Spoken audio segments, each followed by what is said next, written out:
Ya, di hari ketiga pelaksanaan makan bergizi gratis, para siswa-siswi di berbagai daerah antusias menikmati menu makanan bergizi yang disajikan. Sementara pelaksanaan program makan bergizi gratis di sejumlah daerah tertunda karena sejumlah peralatan dapur yang belum diterima.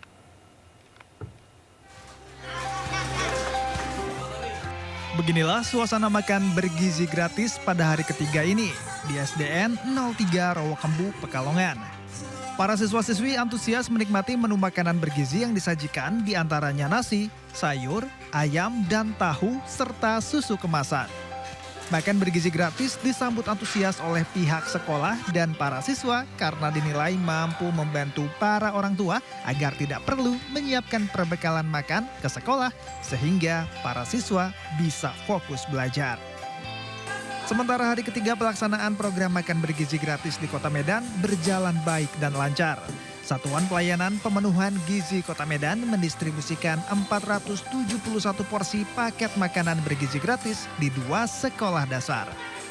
Siswa-siswi mengaku senang dengan program ini karena dapat memenuhi protein dan gizi siswa.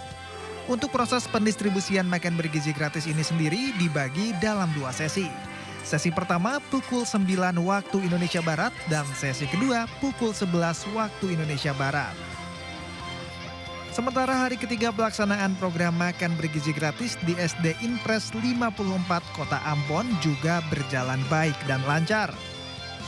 Program ini dilaksanakan di 14 sekolah dari jenjang taman kanak-kanak hingga SMP di Kota Ambon dan direncanakan akan bertambah jumlah siswa penerima makan gratis bergizi. Program makan bergizi gratis dilakukan Satuan Pelayanan Pemenuhan Gizi bekerja sama dengan Kodam 16 Patimura. Program makan bergizi gratis dimulai pukul 8 hingga 10 pagi waktu Indonesia Timur untuk TK dan SD. Sementara siswa SMP pukul 12 hingga 13 waktu Indonesia Timur. Sementara pelaksanaan program makan gratis di sejumlah daerah ditunda, salah satunya di Blora, Jawa Tengah. Penundaan ini disebabkan sejumlah peralatan dapur yang belum diterima. Pemberian makanan bergizi gratis di Kabupaten Blora selanjutnya akan dilaksanakan usai mendapat petunjuk dari Badan Gizi Nasional. SPPG Blora juga sudah berkoordinasi dengan pemerintah Kabupaten Blora terkait lokasi yang menjadi sasaran pemberian makanan bergizi tahap pertama. Sementara itu, pemerintah Kabupaten Pandeglang, Banten belum menganggarkan untuk program makan bergizi gratis. Dalam RAPBD tahun 2025 tidak ada alokasi anggaran untuk program makan bergizi gratis. Pemda Kabupaten Pandeglang belum mendapatkan petunjuk pelaksanaan dan petunjuk teknis terkait penerapan program. Termasuk instansi mana yang berwenang dalam mengelola program makan bergizi gratis. Pihak guru dan murid berharap agar makan bergizi gratis bisa terrealisasikan di wilayah Kabupaten Pandeglang, Banten. Sementara program makan bergizi gratis atau MBG terpaksa ditunda di Provinsi Papua Barat Daya lantaran keterbatasan fasilitas dapur sehat. Program yang dicanangkan oleh pemerintah ini memerlukan setidaknya 60 dapur sehat yang tersebar di 5 kabupaten dan 1 kota di Provinsi Papua Barat Daya. Namun, hingga saat ini, Kota Sorong baru memiliki 4 dapur sehat yang telah dibangun. Rencananya, program makan bergizi gratis di seluruh wilayah Papua Barat Daya akan digelar serentak pada 13 Januari 2025 mendatang. Dengan jumlah penerima sebanyak 42.000 siswa dari 294 sekolah negeri dan swasta.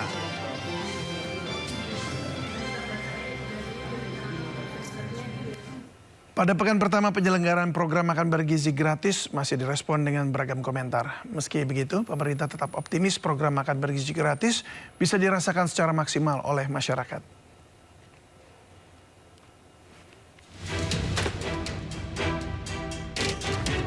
Program makan bergizi gratis yang diinisiasi pemerintahan Prabowo Subianto disambut baik oleh masyarakat. Meski begitu, program prioritas era Presiden Prabowo ini berjalan bukan tanpa tantangan. Pemerintah telah siapkan dana sebesar 71 triliun rupiah untuk program ini. Sedikitnya 26 provinsi di Indonesia telah melaksanakan program makan bergizi gratis secara serentak. Sebanyak 191 satuan pelayanan pemenuhan gizi atau SPPG dioperasikan. Pemerintah sasar 600.000 anak penerima manfaat makan bergizi gratis di 26 provinsi. Pada pelaksanaan perdana di 6 Januari lalu. Jika ditilik, target ini lebih rendah jika dibanding target awal penerima manfaat makan bergizi gratis. Dan berikut 26 provinsi yang mulai melaksanakan program makan bergizi gratis.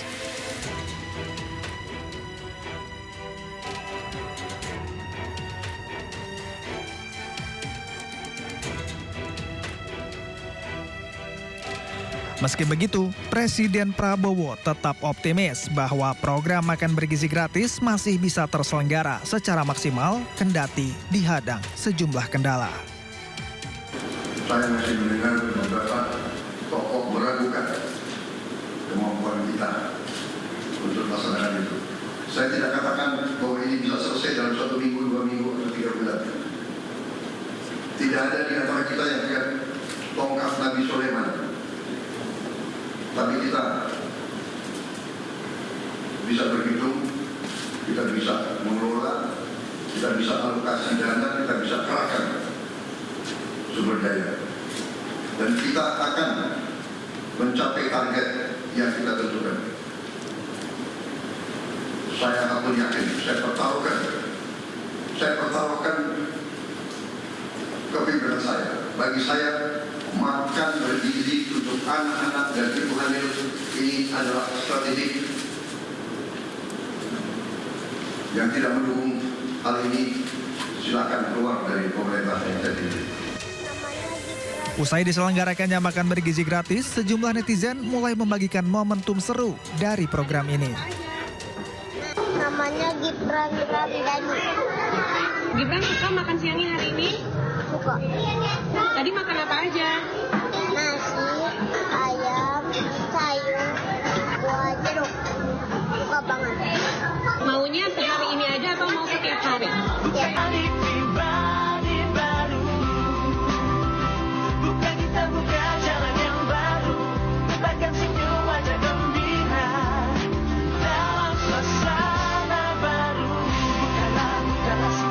Harapan membuka jalan dalam gapai tujuan. Makasih Pak Prabowo. Meski begitu, terdapat pula netizen yang membagikan menu makan gratis yang didapat hanya dengan porsi yang kecil.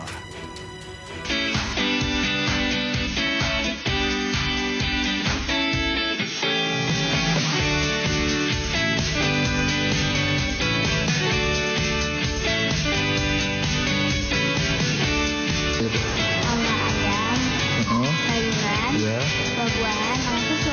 Ucapan terima kasihnya buat Bapak Presiden. Makasih banyak Pak Prabowo. Menanggapi banyaknya kritikan yang masuk dari berbagai elemen masyarakat, Wakil Ketua DPR RI Sufmi Dasko sebut pelaksanaan program makan bergizi gratis di pekan perdana masih belum bisa digeneralisir berhasil atau gagal.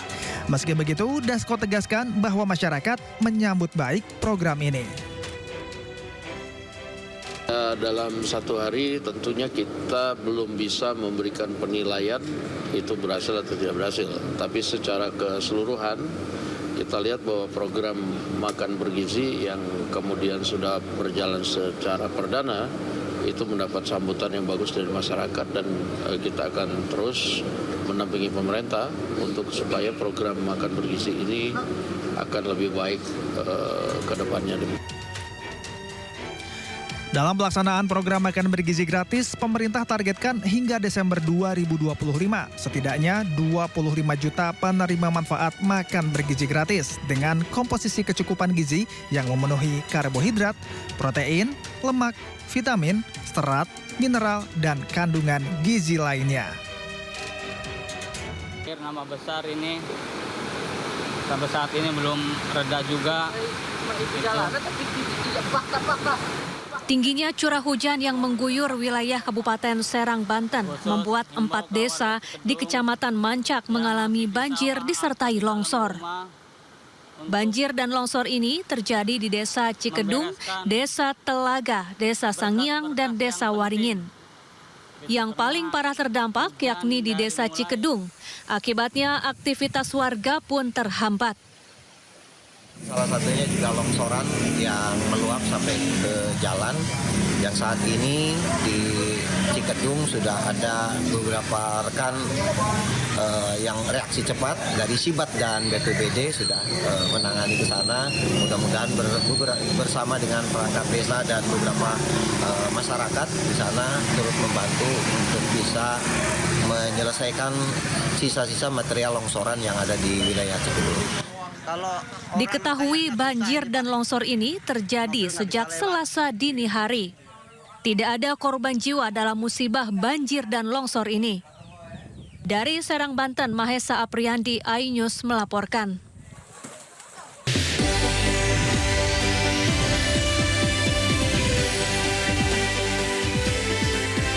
Di hari ketiga pelaksanaan makan bergizi gratis, siswa-siswi di berbagai daerah antusias menikmati menu makanan bergizi yang disajikan.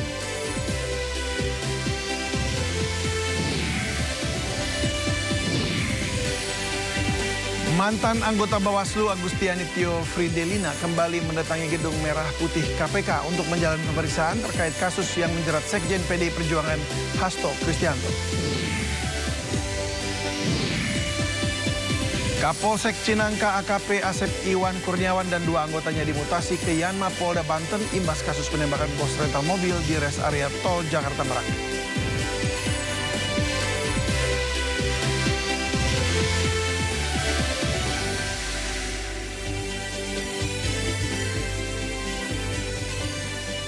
Halo pemirsa, selamat sore. Selain 3 berita utama tadi, kami juga akan menghadirkan beragam informasi terkini, diantaranya seputar pelatih baru Timnas Indonesia. Bersama saya David Silahoy, Anda menyaksikan Sindo Sore. Selain dibagikan ke ribuan anak sekolah di 26 provinsi, makan bergizi gratis juga diberikan ke balita, ibu hamil, dan ibu menyusui dengan anggaran sama 10.000 per porsi. Apa saja lauk yang diberikan?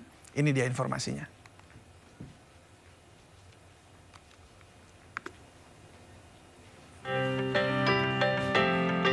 Ratusan paket menu makan bergizi gratis tiba di Posyandu Tunas Harapan 1, Pulau Gebang, Cakung, Jakarta Timur.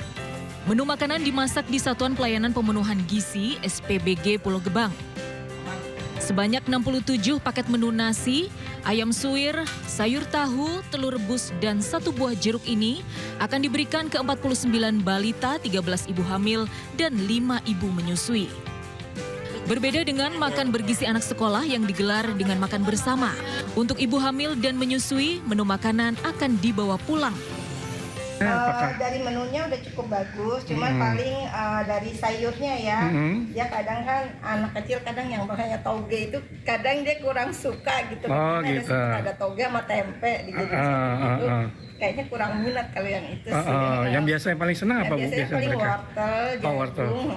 Kalau yang ibu hamil itu ada tambahan telur, sama porsinya lebih besar. Lebih besar. Ya lebih banyak lah gitu. Ya mungkin karena orang tua sama balita mungkin beda. Cuman sayurnya kayaknya sama. Selain soal menu yang harus lebih variatif, makan bergizi gratis untuk ibu hamil seharga 10.000 per porsi ini diharapkan bisa mencukupi kebutuhan kalori ibu hamil sekitar 600 hingga 800 kalori per sekali makan. Dari Jakarta, Rio Manik, iNews melaporkan. Hari ketiga pelaksanaan makan bergizi gratis dilaksanakan di SD Barunawati 2 Jakarta Barat. Anak-anak antusias dan lahap menyantap makanan yang diberikan. Program makan bergizi gratis yang digagas pemerintah pusat di hari ketiga disambut antusias siswa di SD Barunawati 2 Jakarta. Dan di sekolah ini ada sebanyak 216 porsi makanan yang dibagikan kepada siswa. Para siswa menikmati makanan yang disajikan dengan menu nasi putih, sayur tumis kacang panjang dengan ditambahkan bakso, tempe orek, dan buah salad.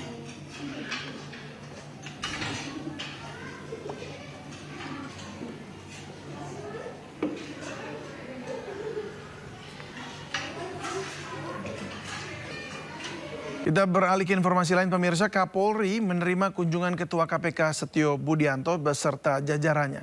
Pertemuan ini dilakukan untuk memperkuat sinergitas antara KPK dan Polri. Pertemuan antara Kapolri dan jajaran Komisi Anti Rasuah ini berlangsung secara tertutup. Kepada awak media, Ketua KPK Setio Budianto menyebut pertemuan ini dilakukan untuk memperkuat sinergi antara KPK dan juga kepolisian. Dalam pertemuan ini Setio menegaskan adanya Kortas Tipikor di tubuh Polri bisa menjadi angin segar bagi pemberantasan korupsi dan bisa menjadi upaya maksimal dalam pencegahan korupsi. Pertemuan ini juga dilakukan untuk membahas Indeks Persepsi Korupsi atau IPK. Setelah 5 tahun terakhir IPK yang diperoleh jauh dari harapan.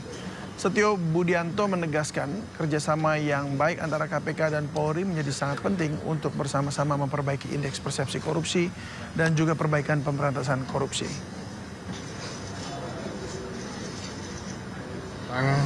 Dalam rangka rangkaian kegiatan pelantikan, penyumpahan, dan serah terima pimpinan dari pimpinan lama kepada pimpinan baru. Kemudian beberapa hal teknis yang kami bahas juga terkait kegiatan pagi ini adalah dalam rangka upaya meningkatkan sinergitas antara Komisi Pemberantasan Korupsi dengan Kepolisian Negara Republik Indonesia. Sebenarnya sudah banyak hal yang dilakukan, tapi kami berharap dan kami menginginkan bahwa ada peningkatan-peningkatan yang akan terjadi dalam rangka upaya pemberantasan korupsi, mulai dari pendidikan, kemudian pencegahan, dan juga penindakan. Saya kira ini seiring dengan adanya pembentukan Kortas Tipikor di Polri, ini tentu menjadi sesuatu yang positif bagi Komisi Pemberantasan Korupsi. Artinya bahwa selama ini Polri hanya memiliki Direktorat Tipikor yang lebih core-nya kepada penindakan. Dengan dibentuknya Kortas Tipikor, ini memiliki konsekuensi untuk bisa segera mengoptimalkan dan juga menyelaraskan terkait dengan apa yang menjadi harapan masyarakat, dan kami sudah mulai menginventarisir, melakukan kerjasama dengan mitra-mitra baik yang ada di PPATK, yang ada di BPK, untuk melakukan pengungkapan terhadap kasus-kasus besar. Namun yang perlu kita perhatikan, karena kita juga akan melakukan perbaikan IPK, tentunya kita akan duduk bersama dengan seluruh APH yang ada, sehingga kemudian poin-poin yang bisa kita lakukan, di satu sisi IPK kita semakin baik, namun di sisi lain terkait dengan masalah korupsi juga betul-betul bisa ditekan. Dan tentunya terhadap korupsi-korupsi besar kita lakukan penegakan. Sebelumnya, Ketua KPK Budi Setio menemui Jaksa Agung ST Burhanuddin di kantor Kejagung RI Kebayoran Baru, Jakarta Selatan. Pertemuan tersebut membahas sinergitas dalam pemberantasan korupsi. Salah satu poinnya yaitu tentang pemulihan aset. Selain itu, Jaksa Agung juga menegaskan tidak ada permasalahan antara Kejagung dengan KPK yang mana kerap disudut-sudutkan oleh sejumlah pihak. Jadi hari bulan yang lalu, dan tentunya kehadiran beliau sangat berarti bagi kami karena kita langkah-langkah yang sinergitas di antara kami, sehingga saya minta tolong juga pada teman-teman bahwa di antara kami itu tidak ada apa-apa yang kadang-kadang disudut-sudutkan bahwa kami bersaing. Tidak, kami sama-sama, kami mencintai bangsa ini dan sama-sama ingin memberantas. Mantan anggota Bawaslu Agustiani Tio Fridelina kembali mendatangi Gedung Merah Putih KPK untuk menjalani pemeriksaan terkait kasus yang menjerat Sekjen PDI Perjuangan Hasto Kristianto.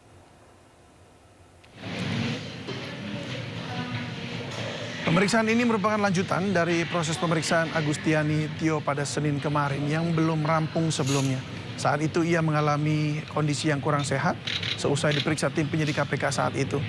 Dalam kasus Harun Masiku, Agustiani Tio disebut sebagai orang kepercayaan Wahyu Setiawan yang merupakan komisioner KPU periode 2017-2024. Agustiani telah dihukum 4 tahun penjara dan denda 150 juta rupiah pada tahun 2020 dan kini ia telah bebas.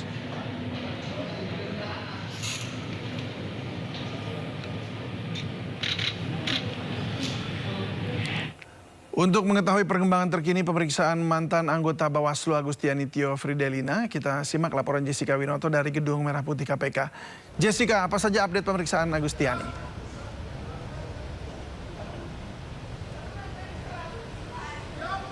Ya, Jessica. Ya, selamat sore David dan juga pemirsa, bahwa saat ini masih berlangsungnya proses pemeriksaan dari salah satu mantan anggota Bawaslu RI yang merupakan juga salah satu orang kepercayaan dari salah satu tersangka yang telah ditetapkan oleh penyidik KPK terkait kasus suap Harun Masiku dengan atas nama Agustiani Tio Fridelina. Dan diketahui bahwa Agustiani hadir di gedung KPK Merah Putih ini untuk dimintai keterangannya atas keterlibatan dari Sekjen PDIP yaitu Hasto Kristianto dan juga Wahyu Setiawan, dan juga dapat kami sampaikan bahwa ia hadir di gedung KPK ini pada pukul 11.15 waktu Indonesia Barat yang didampingi oleh tim kuasa hukumnya. Dalam hal ini dapat kami sampaikan bahwa Agustiani sebenarnya sudah menjalani proses pemeriksaan oleh tim penyidik KPK pada Senin 6 Januari 2025 yang lalu. Tetapi proses pemeriksaan ini tidak dapat dilanjutkan karena kondisi kesehatan Agustiani tidak kurang sehat maksud kami, sehingga ia meminta kepada tim penyidik KPK untuk dilanjutkan ya proses pemeriksaan dirinya pada hari ini. Lalu juga sebagai informasi tambahan, David dan juga pemirsa, bahwa Agustiani pada tahun 2020 yang lalu ia sudah dijatuhi hukuman 4 tahun penjara dengan denda 150 juta rupiah. Dan dalam hal ini suap itu ditujukan agar Wahyu dapat mengupayakan Harun Masiku dapat menduduki bangku DPR RI melalui jalur pergantian antar waktu. Lalu juga David dan pemirsa, dapat kami sampaikan juga bahwa semalam tim penyidik KPK telah menjalani aksi penggeledahan di kedua rumah Sekjen PDIP Hasto Kristianto yang berada di Bekasi dan juga di Jakarta Selatan.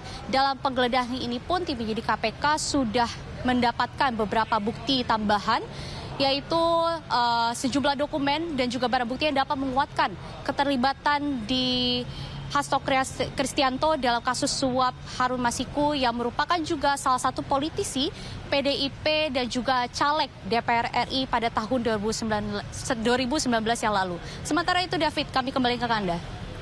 Baik Jessica, terima kasih untuk informasinya. Kami tunggu update selanjutnya. Jessica Winoto melaporkan dari Gedung Merah Putih KPK. Pemirsa, KPK menggeledah rumah Sekjen PDIP Hasto Kristianto di Kebagusan Pasar Minggu, Jakarta Selatan pada Selasa malam dan KPK menyita sejumlah barang elektronik. Penggeledahan terkait penetapan Hasto sebagai tersangka suap Komisioner KPU Wahyu Setiawan dan perintangan penyidikan kasus Harun Masiku.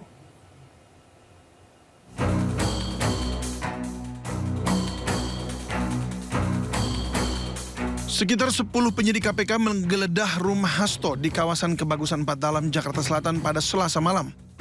Dari hasil penggeledahan, tim penyidik Komisi Pemberantasan Korupsi hanya membawa sebuah tas koper berisi sejumlah barang bukti. Kira-kira ada berapa? Bisa 10 lebih kayaknya. 10 lebih. Selain polisi ada petugas dari mana aja, Bang? Kayaknya KPK, cuman kurang tahu saya, Bang. Pakai rompi nggak? Ada yang pakai rompi atau apa atribut gitu? Enggak ada. Tapi ada tulisan KPK-nya ya? Ada. Ada RT RW juga ikut hadir? Ikut kayaknya, kan laporan dulu. Sebelumnya belasan penyidik KPK menggeledah rumah Sekjen PDIP Hasto Kristianto di Villa Kartini, Bekasi Timur, Jawa Barat. Penggeledahan berlangsung sejak pukul 2 Selasa siang hingga malam dengan penjagaan ketat puluhan personil polisi dan Satgas PDIP. PDIP sempat menyebut penggeledahan 2 rumah Hasto sebagai pengalihan isu rilis OCCRP terkait penetapan Jokowi sebagai pemimpin terkorup. 3 tadi persis kami dapat telepon bahwa penyidik KPK akan melakukan penggeledahan ke rumah Pak Sekjen. Maka kami juga coba jam 3 datang langsung untuk melihat penggeledahan yang dilakukan oleh para penyidik KPK. Ya, ada beberapa barang yang diambil sama KPK nggak Pak? Ya, ada cuman dapat dapat satu flash disk sampai satu buku kecil tulisannya dari Mas Kusnadi. Itu aja. Yang satu koper di bawah itu apa, Pak? Enggak, yang kita terima sebagai berita penyitaan barang hanya kepada 2 bukti itu.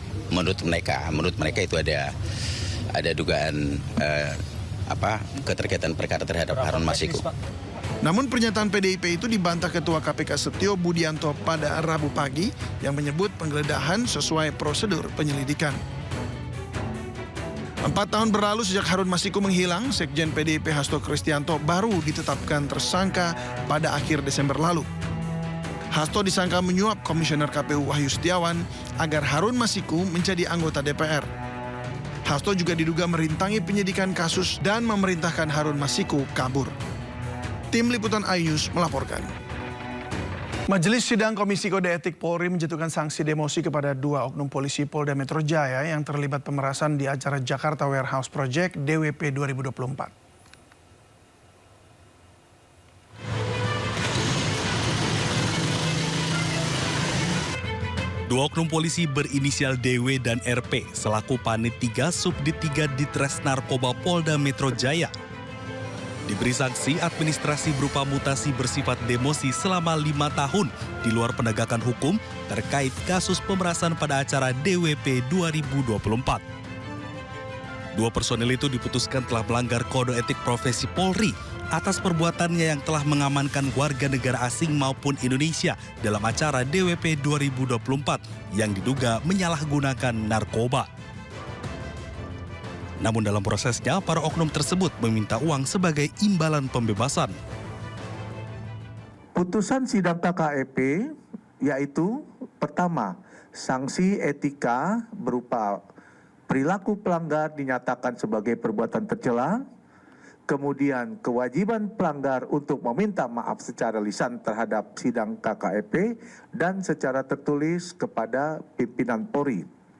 Kemudian kewajiban pelanggar untuk mengikuti pembinaan rohani, mental, dan pengetahuan profesi selama 1 bulan. Sanksi administrasi berupa pertama, penempatan dalam tempat khusus selama 30 hari terhitung tanggal 27 September 2024 sampai 25 Januari 2025 di ruang Patsus Bid Provos di Propam Polri. Mutasi bersifat demosi selama 5 tahun di luar fungsi penegakan hukum. Sementara itu diketahui terkait putusan sidang tersebut, 2 oknum polisi DW dan RP menyatakan banding. Dari Jakarta, Rizky Falufi, iNews melaporkan.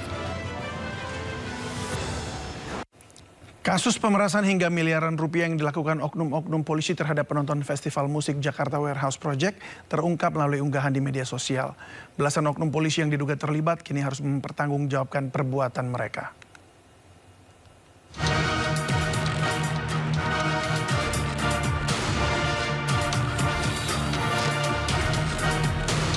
Festival Musik Jakarta Warehouse Project atau DWP ternodai atas dugaan pemerasan yang dilakukan oknum polisi terhadap puluhan penonton asal Malaysia. Kasus terungkap melalui unggahan para penonton yang viral di media sosial. Sejumlah warga negara Malaysia mengaku dipaksa menjalani tes urin dan membayar sejumlah uang meski hasil tes narkoba negatif. Total kerugian akibat pemerasan disebut mencapai 9 juta ringgit Malaysia atau setara 32 miliar rupiah. Buntut kasus pemerasan ini, Direktur Reserse Narkoba Polda Metro Jaya, Kombes Donald Parlaungan Simanjuntak, dijatuhkan sanksi pemberhentian tidak dengan hormat atau PTDH. Sanksi pemecatan diputuskan dalam sidang kode etik yang digelar pada 31 Desember 2024. Sebelum dipecat, Kombes Donald Simanjuntak telah dimutasi dari jabatannya melalui surat telegram Kapolri tertanggal 29 Desember 2024. Posisi Dires Narkoba Polda Metro Jaya digantikan oleh Kombes Ahmad David. Dalam kasus pemerasan ini, sebanyak 18 oknum polisi yang diduga terlibat diamankan Divisi Propam Polri. Belasan oknum polisi tersebut terdiri dari personil Polda Metro Jaya, Polres Metro Jakarta Pusat, dan Polsek Metro Kemayoran. Hasil diskusi kami dengan pimpinan Polri, kita sepakat bahwa penanganan kasus ini semua diambil alih oleh Divpropam Mabes Polri. Jadi kasus yang terjadi di Polsek maupun terjadi di Polres, termasuk di Polda, semuanya kita ambil alih ditangani oleh Divpropam. Sidang etik belasan oknum polisi yang diduga terlibat pemerasan digelar secara bertahap dengan melibatkan Komisi Kepolisian Nasional sebagai komitmen transparansi Polri dalam penanganan kasus anggota yang bermasalah. Tim Liputan iNews melaporkan. Pada sidang etik lainnya, Kapolsek Cinangka AKP Asep Iwan Kurniawan dan 2 anggotanya dimutasi ke Yanma Polda Banten imbas kasus penembakan bos rental mobil Ilyas Abdurrahman di res area tol Jakarta Merak. Itu mana ini tuh segera itu ya. AKP Asep Iwan Kurniawan juga terancam dipecat karena menolak mendampingi Ilyas saat mengambil mobilnya yang dibawa kabur penyewa. Selain AKP Asep Iwan, Polda Banten juga melakukan mutasi terhadap 2 anggota Asep. Mereka ialah Brigadir Dery Andriani dan Bribka Dedi Irwanto yang turut dimutasi ke Yanma Polda Banten. Tanpa pendampingan polisi, penarikan mobil oleh Ilyas di res area tol Jakarta Merak berakhir fatal. Ilyas tewas ditembak oknum TNI Angkatan Laut yang membawa mobil Ilyas.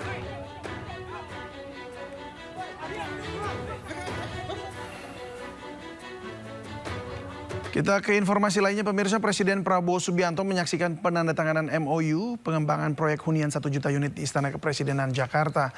Rumah yang akan dibangun ini untuk masyarakat kelas menengah ke bawah. Presiden bahwa ini kerjasama antara pemerintah. Menteri Perumahan dan Kawasan Pemukiman Marwar Sirait mengatakan lokasi perumahan yang dibangun akan diprioritaskan di wilayah perkotaan. Selanjutnya pemerintah akan menyiapkan lahan yang dimiliki negara, diantaranya lahan milik KAI, Perumnas, lahan milik Kementerian Sekretariat Negara di Kemayoran, dan lahan milik DJKN Kementerian Keuangan di Kalibata, Jakarta Selatan. Menurut Ara, minat investor Qatar menaikkan MOU membangun perumahan sebagai bentuk kepercayaan publik kepada pemerintah Indonesia.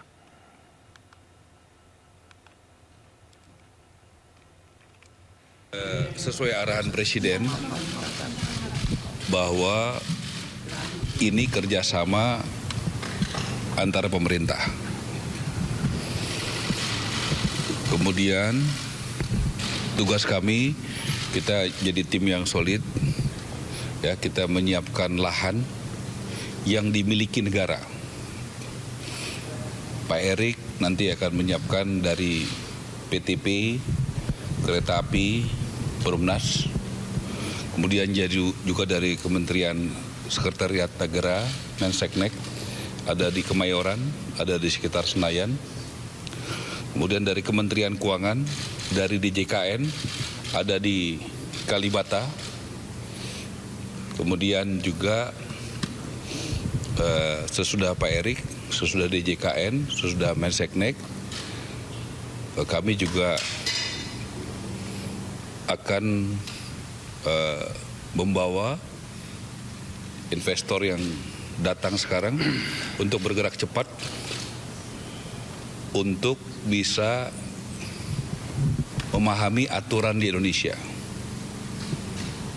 Kemudian juga bisa melakukan survei ke lapangan langsung. Karena arahan dari Presiden Prabowo, kita bekerja dengan cepat. Ya, aturannya seperti ini, kemudian lapangannya langsung dicek. Ini terjadi berkat kepercayaan publik kepada Bapak Presiden yang sangat tinggi, dan ini bukan investor satu-satunya yang akan datang di bidang perumahan. Ya, Presiden mendapatkan begitu banyak dukungan, dan saya berterima kasih pada kesempatan ini kami dibantu secara full oleh Satgas Perumahan yang dipimpin oleh Bapak Hasim, juga ada Bapak Boni With the Minam. support of the President and all the people here, Mr. Hashim, the ministers, that we can succeed on this. And this is a message of His Highness the Emir of Qatar, that there's a strong relationship between Qatar and Indonesia. So we support in all sector, and one of the sector. Puluhan siswa di Kecamatan Surade, Sukabumi, Jawa Barat harus bertaruh nyawa menyeberangi aliran sungai yang deras untuk pergi ke sekolah. Hal ini dilakukan karena jembatan gantung yang biasa dilewati warga hanyut diterjang banjir.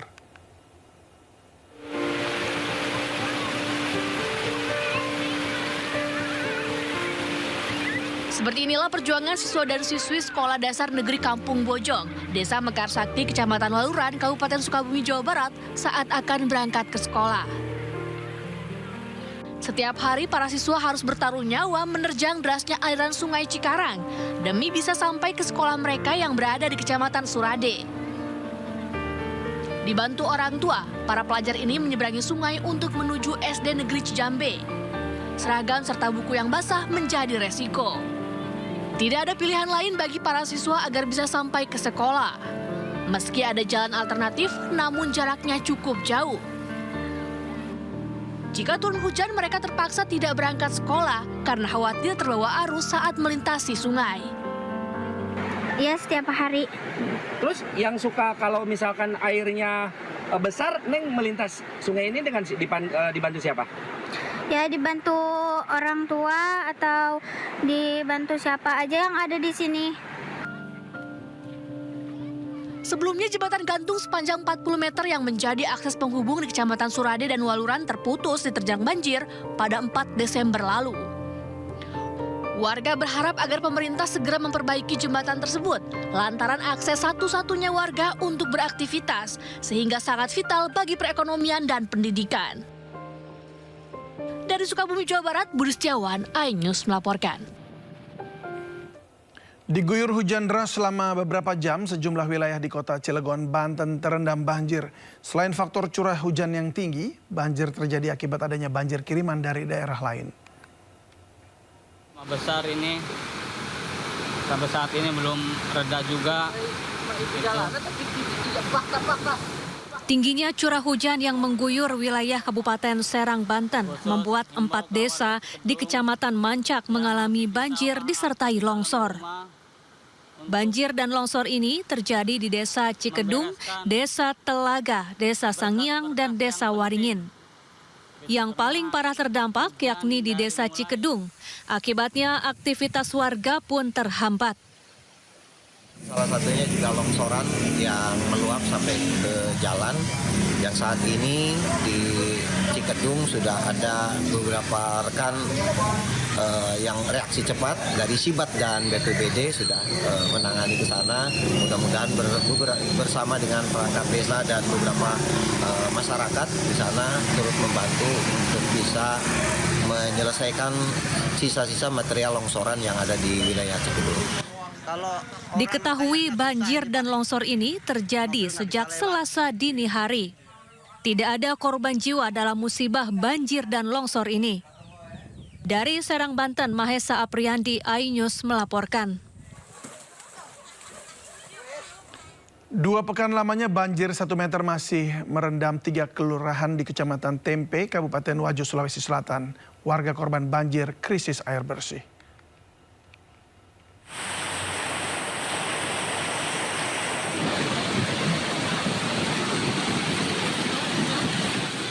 Pasca diguyur hujan deras, banjir melanda Kecamatan Cibeber, Kota Cilegon, Banten, Selasa siang. Banjir dengan ketinggian sekitar 50 cm itu membuat aktivitas warga terganggu. Bahkan banyak warga yang tidak bisa keluar kembali ke rumah karena kendaraan mereka tidak bisa melintas. Diketahui banjir kali ini merupakan banjir terparah sejak beberapa tahun terakhir. Selain kecilnya drainase, penyempitan jalan dan banjir kiriman dari Mancak, Serang juga memperparah terjadinya banjir. Mati kalau kendaraan motor lewat. Banjirnya parah ini Pak. Ini sejak jam berapa tadi Pak? Habis duhur ya Pak. Sebelum duhur. Duhur udah langsung tinggi air ya. Padahal udah nggak hujan lagi ya? Iya, karena kan nggak ada pembuangan Pak, susah di sini pembuangannya kecil, paritnya. Terkait peristiwa tersebut, warga berharap pemerintah Kota Cilegon bisa segera membangun drainase yang dapat menampung debit air jika hujan kembali turun. Dari Cilegon, Banten, Iskandar Nasution, iNews melaporkan. Akibat curah hujan yang tinggi di beberapa wilayah Kecamatan Sekongkang, Kabupaten Sumbawa Barat menyebabkan tanah longsor. Longsor menutup jalan utama hingga akses jalan antar kabupaten lumpuh total.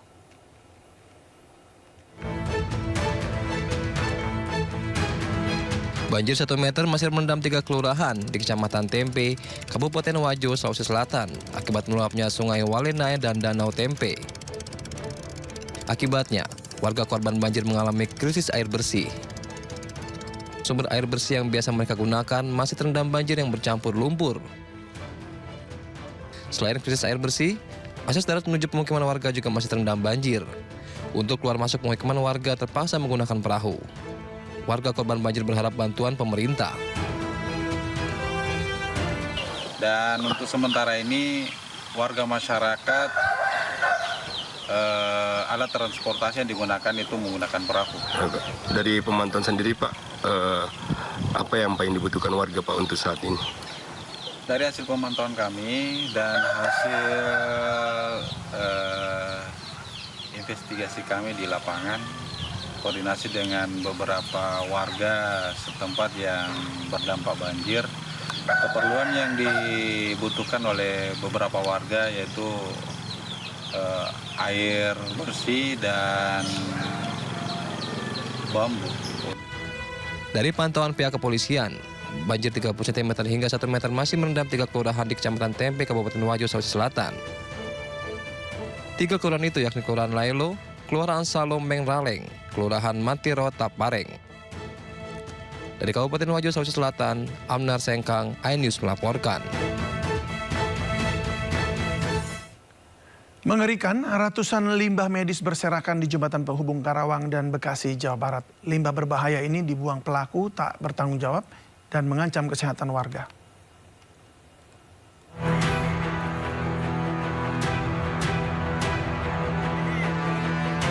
Intensitas hujan tinggi yang mengguyur Kecamatan Sekongkang, Kabupaten Sumbawa Barat menyebabkan longsor di sejumlah wilayah dan memutus akses jalan penghubung 2 kabupaten.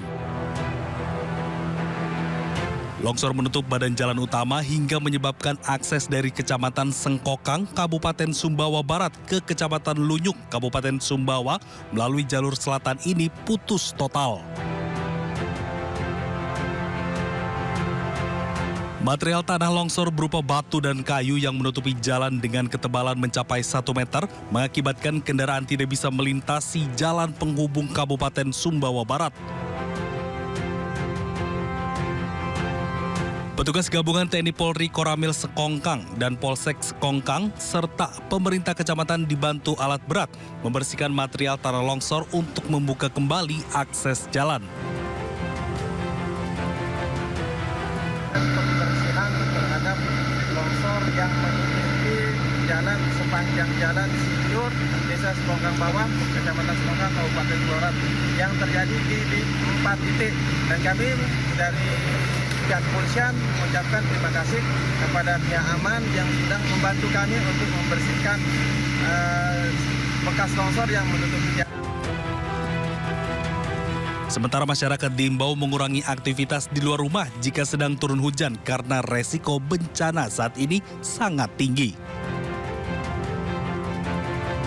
Dari Kabupaten Sumbawa Barat, Nusa Tenggara Barat, Topan Iswandi, iNews melaporkan.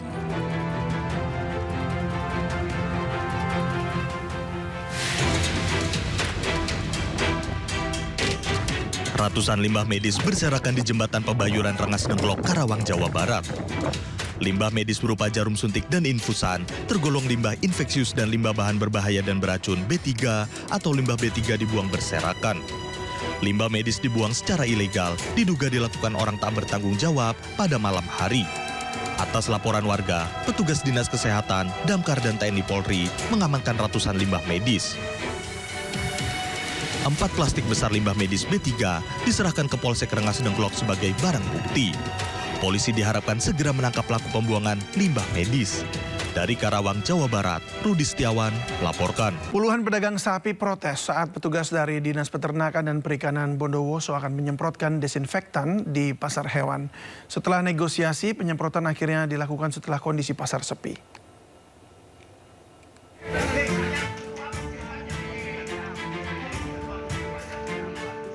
Puluhan pedagang sapi protes kepada petugas yang mendatangi pasar hewan Bondowoso untuk melakukan penyemprotan disinfektan untuk mengantisipasi penyakit mulut dan kuku. Sempat terjadi cekcok antara petugas dan pedagang hewan yang khawatir hewan ternaknya mati. Setelah negosiasi yang cukup lama, akhirnya disepakati petugas melakukan penyemprotan saat kondisi pasar sudah sepi.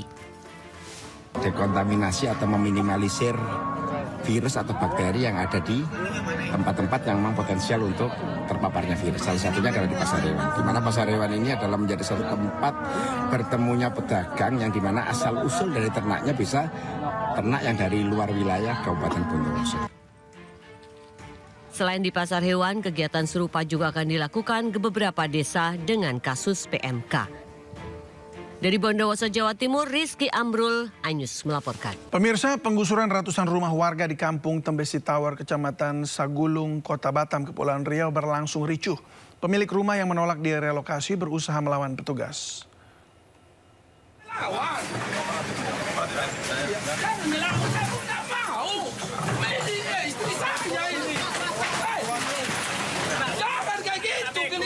Penolakan yang berujung keributan antara warga dengan petugas mewarnai penggusuran di Kampung Tembesi Tower, Kota Batam. Warga yang menolak direlokasi berusaha melawan petugas.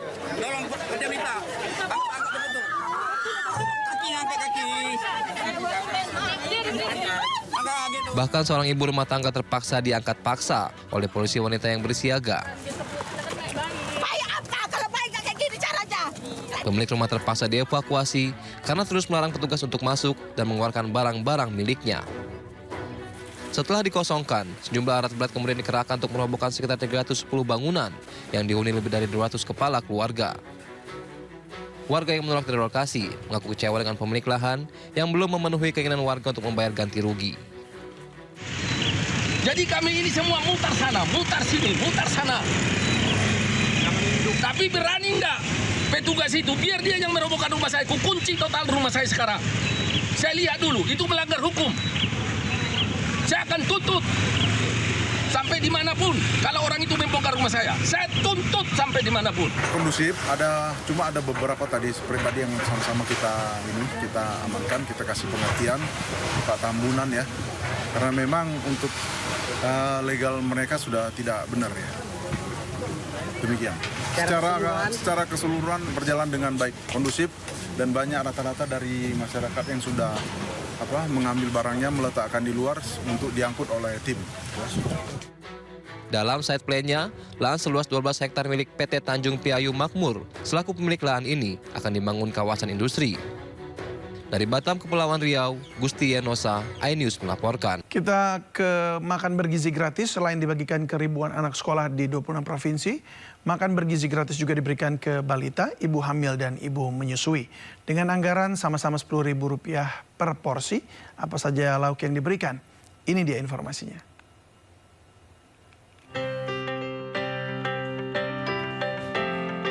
Ratusan paket menu makan bergizi gratis tiba di Posyandu Tunas Harapan 1, Pulau Gebang, Cakung, Jakarta Timur.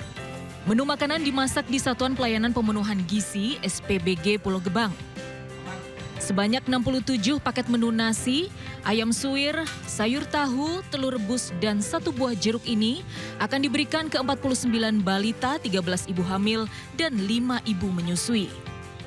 Berbeda dengan makan bergizi anak sekolah yang digelar dengan makan bersama.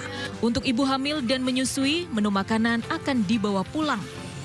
Dari menunya udah cukup bagus, cuman paling dari sayurnya ya. Dia kadang kan anak kecil kadang yang makanya toge itu kadang dia kurang suka gitu. Gitu. Ada toge sama tempe gitu. Kayaknya kurang minat kalau yang itu sih. Yang biasa yang paling senang apa Bu? Biasanya paling mereka? wortel, jagung. Kalau yang ibu hamil itu ada tambahan telur, sama porsinya lebih besar. Lebih besar. Ya lebih banyak lah gitu. Ya mungkin karena orang tua sama balita mungkin beda. Cuman sayurnya kayaknya sama.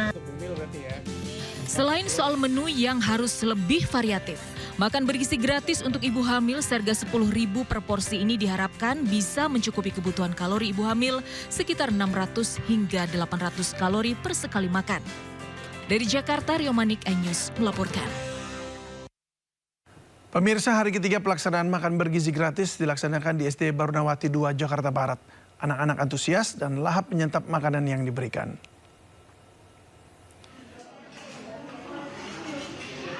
Bergizi gratis yang digagas pemerintah pusat di hari ketiga disambut antusias siswa di SD Barunawati 2 Jakarta. Di sekolah ini ada sebanyak 216 porsi makanan yang dibagikan kepada siswa. Para siswa menikmati makanan yang disajikan dengan menu nasi putih, sayur tumis kacang panjang dengan ditambah bakso, tempe orek, dan buah salad.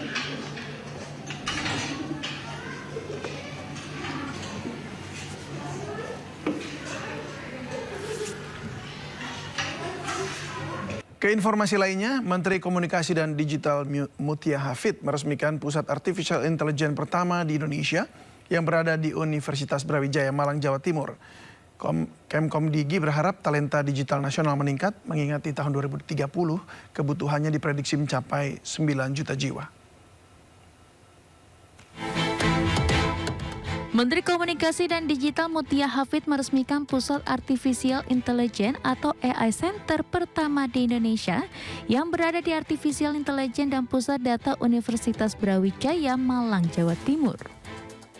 Dengan adanya pusat AI yang diinisiasi oleh Sivitas Akademik ini, Komdigi berharap generasi atau talenta digital Indonesia bisa meningkat, mengingat di tahun 2030 kebutuhan talenta digital diprediksi mencapai 9 juta jiwa. Hari ini kita menyaksikan peresmian dari AI Center Universitas Brawijaya sekaligus Data Center, dan ini menjadi salah satu AI Center universitas pertama di Indonesia. Dari Kementerian Komunikasi dan Digital ikut berbangga, mendukung, dan insya Allah akan selalu mensupport, karena kami sangat percaya bahwa kerjasama antara pemerintah dan juga termasuk dengan universitas akan menjadi penting untuk mempersiapkan Indonesia. Mutia menambahkan keberadaan pusat AI di Universitas Brawijaya diharapkan bisa diikuti oleh sekolah-sekolah ataupun universitas lain, karena fasilitas ini dapat mendorong transformasi digital dalam negeri.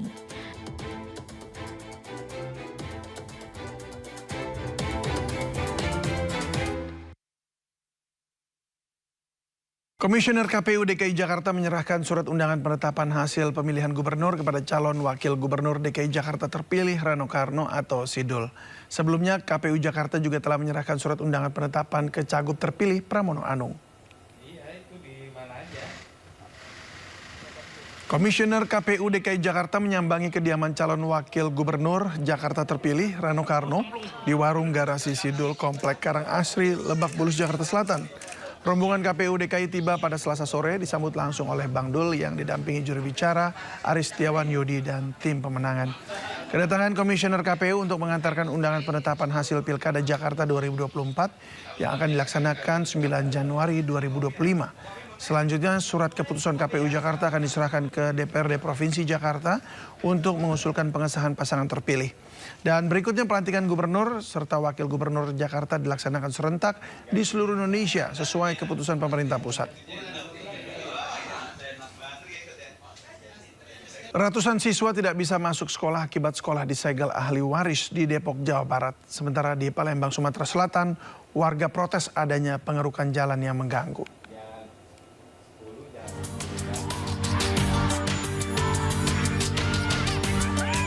Murid dan wali murid SDN Utan Jaya ini hanya bisa berteriak karena tidak bisa masuk halaman sekolah akibat pagar disegel ahli waris di kawasan Cipayung, Depok. Beberapa spanduk juga terpasang yang bertulis lahan sekolah bukan milik pemerintah. Petugas Satpol PP pun segera datang lalu membuka palang kayu usai bermusyawarah dengan ahli waris. Akibat kejadian ini, hari pertama sekolah untuk kelas 1 sampai kelas 4 diberlakukan belajar dari rumah. Sedangkan untuk siswa kelas 5 dan kelas 6 belajar di sebuah lapangan yang tak jauh dari sekolah. Kita sebagai orang tua pengennya kan kita nitipin anak sekolah di sini, sekolahnya biar lancar lagi, biar normal, jadi anak nggak terkendala, terus belajarnya juga nggak terganggu lagi. Sementara itu di hari kedua kegiatan belajar mengajar sudah kembali normal. Namun beberapa spanduk masih terpasang di pintu gerbang sekolah.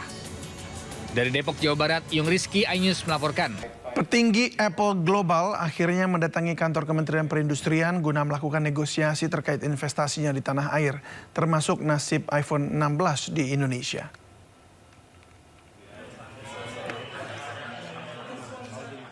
Bos Apple atau Vice President of Global Policy Apple Nick Eman bersama timnya akhirnya mendatangi Kementerian Perindustrian guna melakukan negosiasi keberlanjutan penjualan produk Apple di tanah air.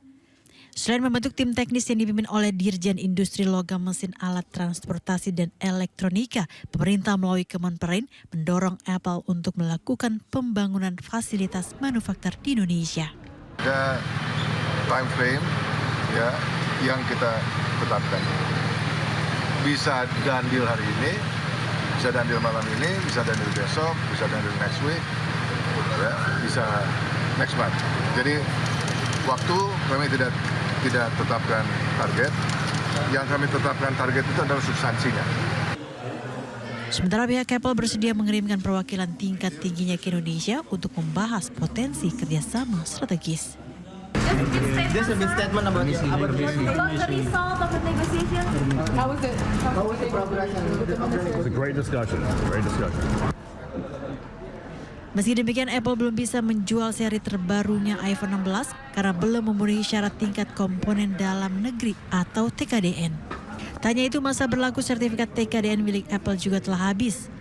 Diketahui pihak Apple berencana mengajukan investasi sebesar $1 miliar di Indonesia. Dari Jakarta, Ade Firmansyah melaporkan. Indonesia resmi masuk BRICS, pemirsa. Setelah melewati proses panjang, akhirnya Indonesia resmi bergabung dengan BRICS. Dan di tahun 2024, Iran, Mesir, Ethiopia, dan Uni Emirat Arab juga ikut bergabung.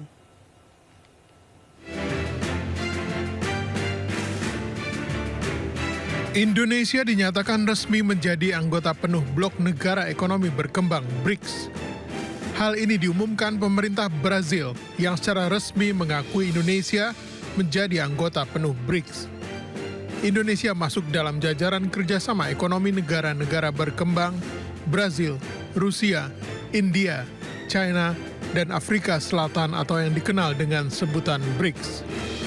Pengakuan resmi yang diterbitkan Kementerian Luar Negeri Brazil menyatakan Indonesia bersama dengan negara-negara anggota lainnya memiliki keinginan untuk mereformasi lembaga-lembaga pemerintahan global dan memberikan kontribusi positif terhadap kerjasama di negara-negara selatan. Brazil saat ini memegang jabatan Presiden bergilir BRICS untuk tahun 2025. BRICS sendiri didirikan pada tahun 2009 oleh anggota pendiri Brazil, Rusia, India, China, dan Afrika Selatan. Di tahun 2024, Iran, Mesir, Ethiopia, dan Uni Emirat Arab juga resmi bergabung menjadi anggota penuh BRICS. BRICS bertujuan untuk meningkatkan kerjasama antar negara-negara global selatan dan mereformasi lembaga-lembaga multilateral. Salah satu tujuannya adalah pengembangan alat pembayaran untuk memfasilitasi perdagangan antar negara anggota. Selain itu, negara-negara anggota juga membahas peningkatan transaksi non-dolar dan penguatan mata uang lokal. Juru bicara Kementerian Luar Negeri Roliansah Sumirat menegaskan bergabungnya Indonesia ke Blok Negara Berkembang BRICS merupakan langkah strategis memperluas jaringan perekonomian dan perdagangan dengan negara-negara anggota BRICS. Sehubungan dengan informasi mengenai keanggotaan Indonesia di BRICS, dapat saya sampaikan beberapa update sebagai berikut. Pertama, pemerintah Indonesia menyambut baik pengumuman yang diberikan oleh pemerintah Brazil kemarin tanggal 6 Januari waktu Amerika Selatan mengenai keputusan bergabungnya Indonesia sebagai anggota penuh di BRICS. Hal ini tentunya terkait erat dengan keinginan negara-negara BRICS untuk segera menerima Indonesia yang selalu berkomitmen dan juga telah menunjukkan peran aktifnya dalam berbagai macam isu global dan juga penghargaan dan pengakuan dari negara-negara BRICS terhadap komitmen Indonesia untuk memperkuat kerjasama yang lebih inklusif dan berkeadilan. Dan langkah strategis Indonesia juga ini dihargai untuk meningkatkan kolaborasi dan kerjasama dengan negara berkembang lainnya. Sesuatu hal yang selalu kita sampaikan dan kita dorong dalam berbagai kesempatan di forum multilateral. Sebagai negara dengan perekonomian yang tumbuh dan beragam, Indonesia juga tentunya berkomitmen untuk memberikan kontribusi dalam agenda-agenda yang dibahas oleh BRICS itu sendiri, termasuk diantaranya mendorong ketahanan ekonomi, kerjasama teknologi, dan juga kesehatan masyarakat. Dalam kesempatan terpisah sudah kita sampaikan beberapa kali bahwa BRICS merupakan wadah penting bagi Indonesia untuk memperkuat kerjasama antara selatan-selatan dan memastikan suara dari negara-negara Global South, aspirasi dari negara-negara Global South dapat terwakili dalam proses pengambilan keputusan secara global. Terakhir, Indonesia menyampaikan apresiasi kepada Rusia sebagai ketua BRICS di tahun lalu, 2024, atas dukungan dan kepemimpinannya dalam memfasilitasi bergabungnya Indonesia ke BRICS, dan juga mengapresiasi langkah-langkah yang dilakukan oleh Brazil selaku ketua BRICS di tahun 2025. Kedepannya, Indonesia berkomitmen untuk bekerja sama dengan seluruh anggota BRICS dan pihak-pihak lainnya untuk dapat mewujudkan dunia yang lebih adil, damai, dan sejahtera. Terima kasih. BRICS menarik semakin banyak pendukung dan negara-negara berhaluan yang berbagi prinsip-prinsip dasarnya, yaitu kesetaraan, berdaulat, penghormatan terhadap jalur pembangunan yang Menteri Perindustrian Agus Gumiwang Kartasasmita mengungkapkan para kurator PT Sri Rejeki Isman Tbk atau Sritex yang sebelumnya dinyatakan pilot siap memenuhi undangan Kemenperin untuk membahas hal-hal penting terkait perusahaan dan pekerja.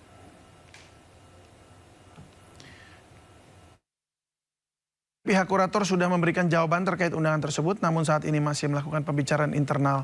Seperti diketahui, Pengadilan Niaga Semarang sebelumnya menetapkan perusahaan tekstil terbesar di Asia Tenggara tersebut, yakni Sritex Pilot, menunjukkan 4 kurator atau pihak yang bertanggung jawab mengurus kepilotan perusahaan. Keempatnya yakni Denny Ardiansyah, Nur Hidayat, Fajar Romi Gumilar, dan Nurma Chandra. Sementara untuk hakim pengawas dalam proses pilot Sritex ialah Haruno Patriadi.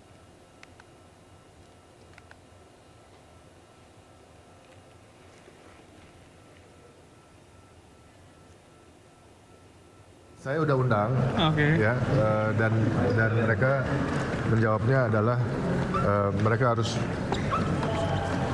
membicarakan dulu di antara tim kuratornya, ya. Tapi intinya mereka siap untuk hadir diundang di kantor kami, ya, untuk membicarakan hal-hal yang penting dan harus dibicarakan antara pemerintah dengan. Menteri Koperasi Budi Aristiadi menyebutkan pihaknya melalui Lembaga Pengelola Dana Bergulir Koperasi Usaha Mikro Kecil dan Menengah atau LPDB UMKM mendapatkan dana tambahan senilai 10 triliun rupiah di awal 2025. Budi mengungkapkan hal tersebut merupakan komitmen pemerintah dalam meningkatkan peran koperasi, khususnya koperasi yang bergerak di sektor real. Selain itu, dana tambahan LPDB itu juga akan digunakan untuk mendukung program-program prioritas Kementerian Koperasi, mulai dari rebranding, digitalisasi koperasi, peningkatan kapasitas koperasi termasuk melakukan revitalisasi terhadap KUD atau koperasi unit desa. Adapun saat ini LPDB mengelola dana existing sebesar 6,8 triliun rupiah. Dengan adanya suntikan dana baru maka totalnya mencapai 16,8 triliun. Diharapkan dengan tambahan dana akan menjadi tenaga baru bagi Kementerian Koperasi yang ingin menggerakkan sektor real secara maksimal pada 2025, khususnya program makan bergizi gratis. Terlebih saat ini pihaknya sudah menyiapkan 1.923 koperasi yang siap membantu mensukseskan program makan bergizi gratis.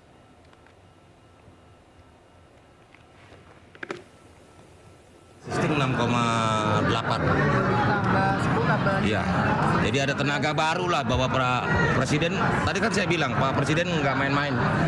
Betul-betul sangat concern, sangat sayang terhadap koperasi. Pak, dana ini berarti dari anggaran? Enggak, ini kan dana bergulir, beda. Bukan habis kan, tapi dikelola.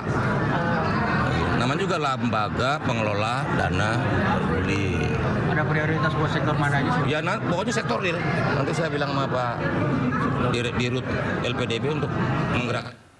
Meskipun kinerja APBN di sepanjang 2024 relatif sehat dengan pencapaian positif di sejumlah indikator, di tahun 2025 ini harus perlu optimalisasi keseimbangan antara pendapatan dan belanja negara. Menurut Eko Listianto, Wakil Direktur Indef, keseimbangan APBN menjadi dasar yang kuat dalam menghadapi perekonomian di tahun 2025 ini, di mana tekanan ekonomi global dapat mempengaruhi pergerakan ekonomi dalam negeri. Oleh sebab itu, Indef menilai peran dan fungsi APBN 2025 harus dimaksimalkan secara efektif, tepat sasaran, dan produktif.